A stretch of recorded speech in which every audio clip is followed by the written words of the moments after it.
must always have a box of stuffing mix on hand at all times. It is the most perfect way to bulk up just about any dish and add such great herby flavor. So today I'll be sharing 5 of our all-time favorite ways to use a box of stuffing.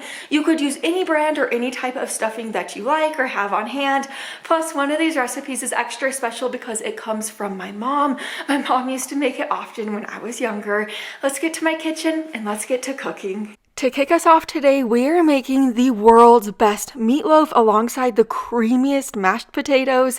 So to a big bowl, add in between 1.5 pounds to 2 pounds of lean ground beef, 2 eggs, a 6-ounce box of savory herbs stuffing mix. You could use really any type or any brand, but I found that this is just so flavorful, this savory herbs. I also added in about 1/4 cup of ketchup, 3 tablespoons of milk, and give this a good mix. You could also mix it with your hand if it's a little tricky, but now we're getting started on the glaze. This glaze is unreal. It's 1/2 cup of ketchup, 1/4 cup of brown sugar, and a tablespoon of Worcestershire sauce. I swear this glaze is so good I could basically eat it by itself. It just works so well with this meatloaf. To a greased loaf pan or a baking dish, add your meatloaf right in there and then drizzle the glaze over the top. This will bake in a preheated oven to 350 degrees for about 40 minutes or until the center reaches 160 degrees. When I say these are the creamiest, best mashed potatoes, I am not joking. So to your Instant Pot, add in about 3 pounds of golden potatoes. You could of course always use different types of potatoes, but I had golden on hand. I also added in a cup of water and a teaspoon of salt. Cook this on high pressure for about 12 minutes. Let the Instant Pot do the work, and here is the beautiful meatloaf out of the oven. When I say this meatloaf is good, I am not joking. My little ones absolutely love it, and even if you're not the biggest meatloaf fan in the world, you absolutely need to try this one out. My little ones think it's like hamburgers but better, so you have to try it. Sometimes they request this meatloaf. It's just that good. But now that my potatoes are softened in my Instant Pot, I removed the liquid and the trivet in my Instant Pot. Then I added in 2 tablespoons of melted butter, a tablespoon of minced garlic, 4 tablespoons of milk, and then my salt, pepper, and paprika. Mash your potatoes up. This is basically like a variation of the mashed potato recipe in my cookbook. It's in the side section and it is just so creamy and so good. I can't even explain how good it is to you. Also, if you don't have an Instant Pot, you could always make these mashed potatoes over your stove in a pot or in your slow cooker. But here's what dinner looks like. We served our meatloaf over that bed of mashed potatoes. We also served it alongside of green beans. And like I said before, if you haven't tried meatloaf, you need to try this one. And if you don't think you're a fan of meatloaf, try it. I'm sure you'll love it. Now we're getting started on this baked breakfast casserole, and I know what you might be thinking, but just stick with me.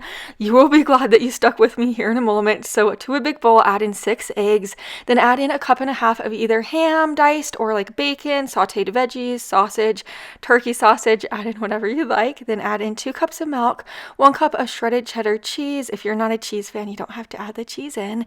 Then add in 2 cups of savory herb stuffing mix, or really any stuffing mix would work, but the savory herbs just has a lot of great herby flavor that works so well in this casserole. Give this a whisk, break the yolks. Now add the egg mixture into a greased 9x13 baking dish. Bake this in a preheated oven to 350 degrees for about 50 minutes or until the egg has set. Here's what it looks like out of the oven. Your house is going to be smelling so good. This makes for the perfect breakfast for dinner, or you can make it for like regular breakfast. You can meal prep this. This is not your average boring bland breakfast casserole. This has so much flavor. It is so unique, and you are going to be so glad that you made this. Now we're making this chicken stuffing zucchini casserole, and it's one of my favorites. We're getting started on the cream of soup substitute first. So to a pan on the stove, I melted down 3 tablespoons of butter. Then I added in 3 tablespoons of flour. Whisk that flour in until it's kind of like a golden brown color. That is going to make the flour so it doesn't taste like flour. It's really going to add a lot to this recipe. But after you're through whisking it in, you're going to add in 3/4 cup of chicken broth and 1/2 cup of milk. salt, give it a good whisk, let this simmer on your stove for about 2 to 3 minutes until it slightly thickens up. This is an amazing substitute for any cream of soup. So if you don't like buying cream of soups at the store, you could totally do this. You could add different flavorings to this. You could add like mushrooms for cream of mushroom soup. You could do whatever you'd like with this. I added a dash of salt and pepper and kept it simple for today. But to a big bowl, add in a box of stuffing mix. It's a 6-ounce box. Then after you add that in, you're going to add in 4 tablespoons of melted butter. Give this a stir, coat the stuffing mix in the butter.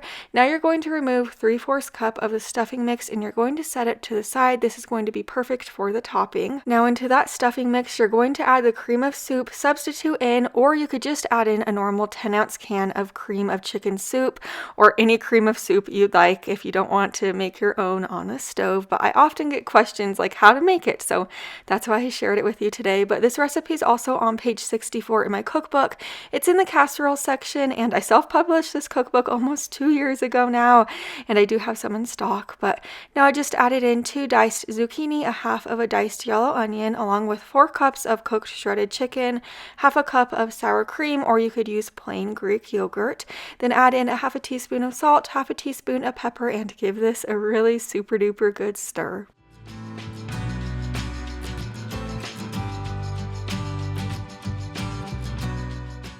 Pull out any larger baking dish or casserole dish, spray it with nonstick spray, then add the casserole right in there, spread it out. You could sprinkle the top of the casserole with just about any type of cheese if you're a cheese fan like me.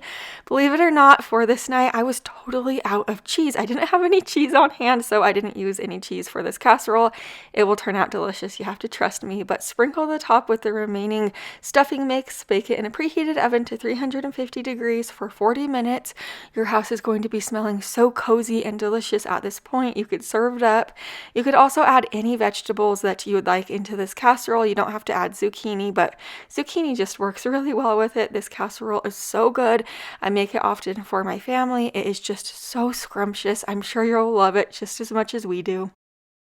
Now we're getting started on this chicken cordon bleu casserole. I've made this before and I'm making it a little bit differently today, but either way works super well. To a big bowl, add in 4 cups of cooked shredded chicken, 1/3 cup of water, tablespoon of lemon juice, and a 10-ounce can of cream of mushroom soup, or cream of anything will work well.